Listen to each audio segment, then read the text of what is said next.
He left a throne in heaven to come to Bethlehem, and I will not forget the way he loved me even then. And everywhere he traveled, he spoke with words of love that said he'd go to any distance to show what I was worthy of. And when at last that dusty road turned to Calvary, he picked up a rugged burden so that one day I would see he loved me with the cross. He loved me with the cross. In answer to the call of love, he loved me with the cross.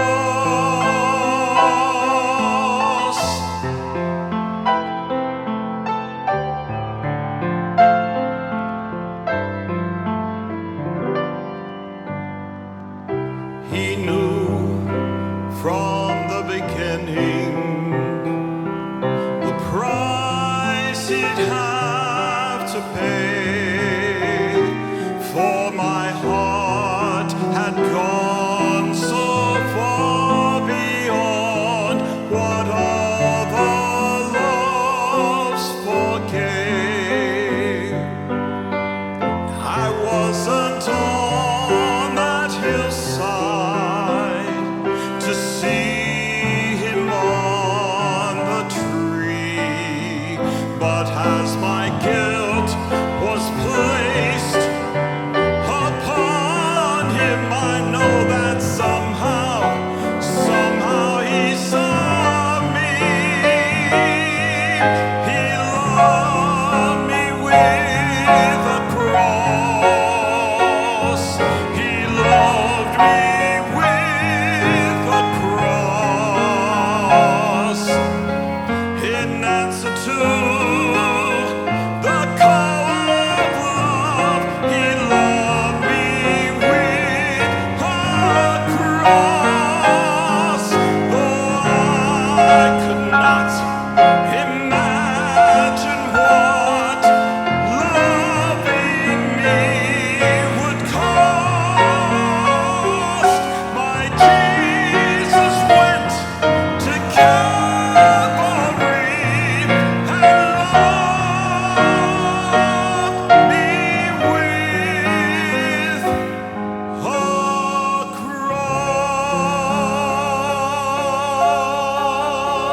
cross.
In Latin, Via Dolorosa means way of sorrows or painful way.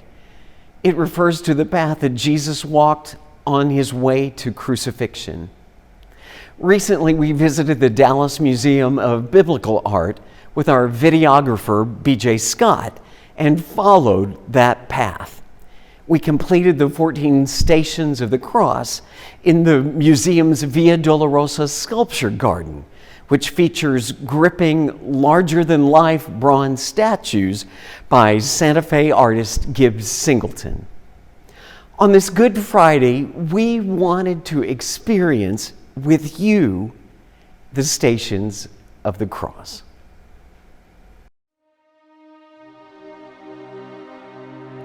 Jesus went, as he often did, to the Mount of Olives. The disciples followed him. When they arrived, Jesus said, "Pray that you don't give in to temptation." He pulled away from them, knelt down, and prayed, "Father, remove this cup from me, but not what I want, but what you want." At once an angel from heaven was at his side and strengthened him. He prayed all the harder. Sweat poured from him like drops of blood. He got up from prayer, went back to the disciples and found them asleep. He said, "Why are you sleeping? Get up, pray so you don't give in to temptation." No sooner were the words out of his mouth than a crowd showed up. Judas, one of the 12, was in the lead. He came right up to Jesus to kiss him. Jesus said, "Judas, you would betray the Son of Man with a kiss." When it was morning, the religious leaders, high priests, and scholars all got together and brought him before their high council. They said, "Are you the Messiah?" He answered, "If I said yes, you wouldn't believe me. If I asked what you meant by your question, you wouldn't answer me. So here's what I have to say. From here on, the Son of Man takes his place at God's right hand, the place of power." They all said, "So you admit your claim to being the Son of God?" "You're the ones who keep saying it," he said. But they all had made up their minds. "Why do we need any more evidence? We've all heard him say it himself." Arresting Jesus, they marched him off and took him into a house of the chief priest. Peter followed, but at a safe distance. In the middle of the courtyard, some people had started a fire and were sitting around it, trying to keep warm. One of the serving maids sitting at the fire noticed him and said, "This man was with him." He denied it. "Woman, I don't even know him." A short time later, someone else had noticed him and said, "You're one of them." But Peter denied it. "I am not." About an hour later, someone else spoke up. "He was with him." Peter said, "I don't know what you're talking about." At that very moment, the last word hardly off his lips, a rooster crowed. But then, the master turned and looked at Peter. Peter remembered what the master had said to him. "Before the rooster crows, you will deny me 3 times." Then Pilate called in the high priests, rulers, and the others, and said, "You brought this man to me as a disturber of peace. I examined him and found there was nothing to your charge. And neither did Herod, for he sent him back with a clean bill of health. It's clear he's done nothing wrong, let alone anything deserving death. I'm going to warn him and let him go." At that, the crowd went wild. "Kill him! Give us Barabbas!" Barabbas had been thrown in prison for starting a riot in the city for murder. Pilate still wanted to let Jesus go, and so spoke out again, but they kept shouting back, "Crucify him! Crucify him!" He tried a third time. "But for what crime? I found nothing in him deserving death. I'm going to warn him and let him go." But they kept at it, a shouting mob demanding that he be crucified. And finally, Pilate gave them what they wanted. He released Barabbas and gave them Jesus to do whatever they wanted.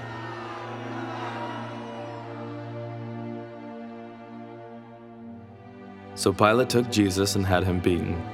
The soldiers, having braided a crown from thorns, set it on his head, threw a purple robe over him, and approached him with, "Hail, the King of Jews!"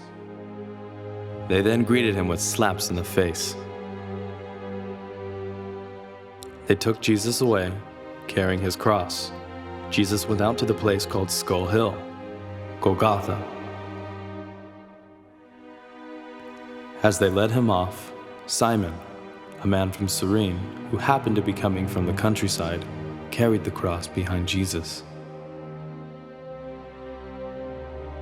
A huge crowd of people followed, along with women weeping. At one point, Jesus turned to the women and said, "Daughters of Jerusalem, don't cry for me. Cry for yourselves and for your children."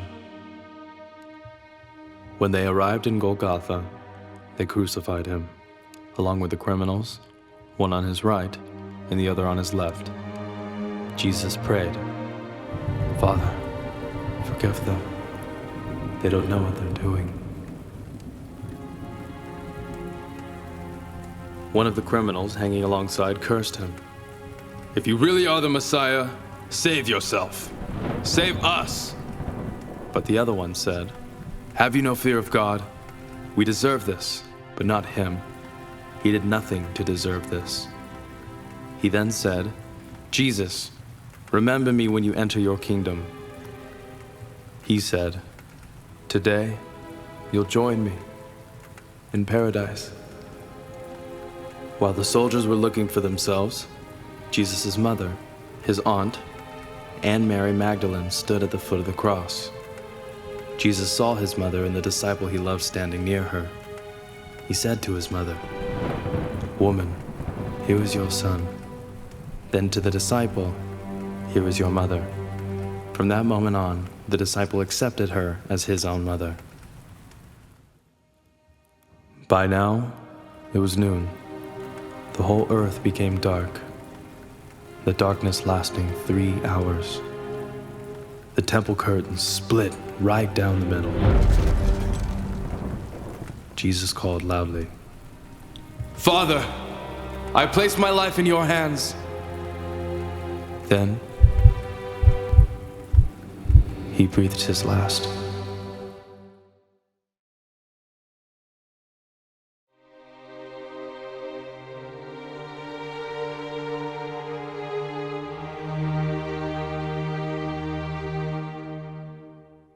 After Jesus died and was taken down from the cross, he was laid to rest in a tomb provided by a man named Joseph from the Jewish town of Arimathea.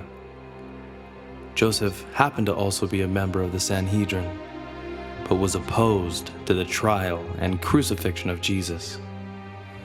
Joseph secretly believed that Jesus was the Messiah according to Scripture, but feared the consequence of acknowledging his belief publicly. After Jesus died, Joseph went to Pilate secretly and requested the body of Jesus so that he might provide a proper burial.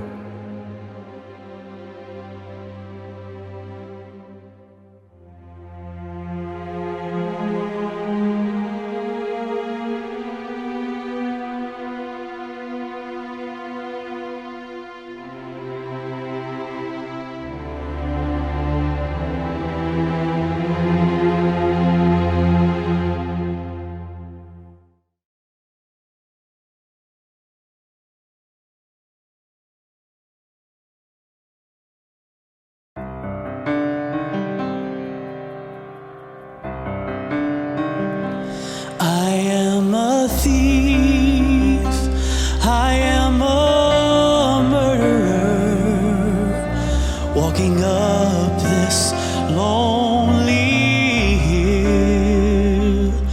What have I done? I don't remember. No one knows just how I feel. And I know that my time is coming soon.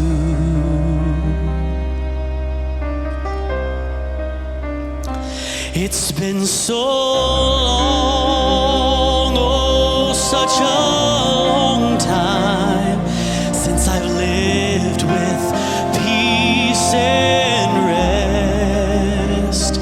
Now I am here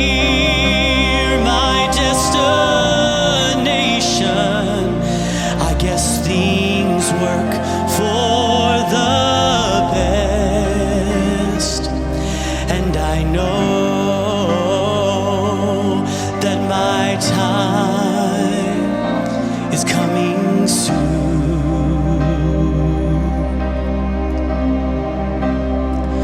Who is this man beside me, that they call the King of the Jews?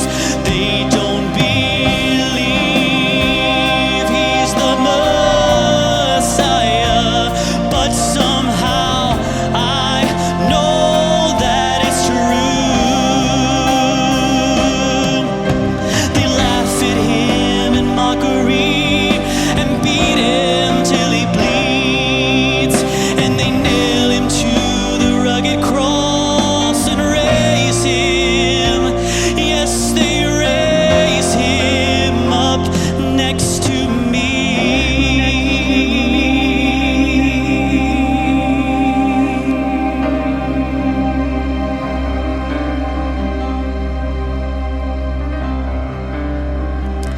My time has come. I'm slowly fading. I deserve what I received. Jesus, when you are in your kingdom, won't you please, please remember me? And he looks at me still holding on, and tears fall from his eyes, and he says, I tell the truth today, you will live with me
The afternoon is darkened.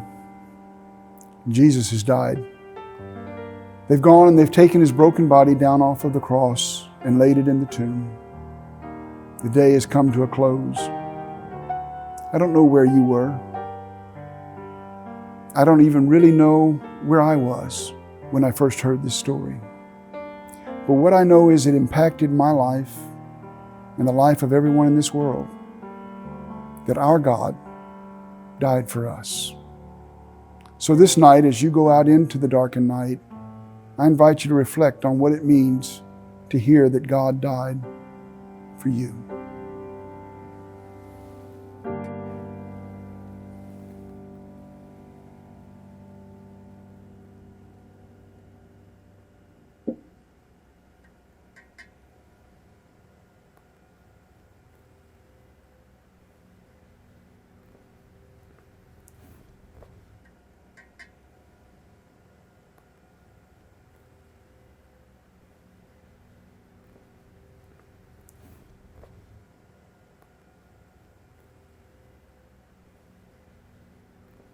Whoa.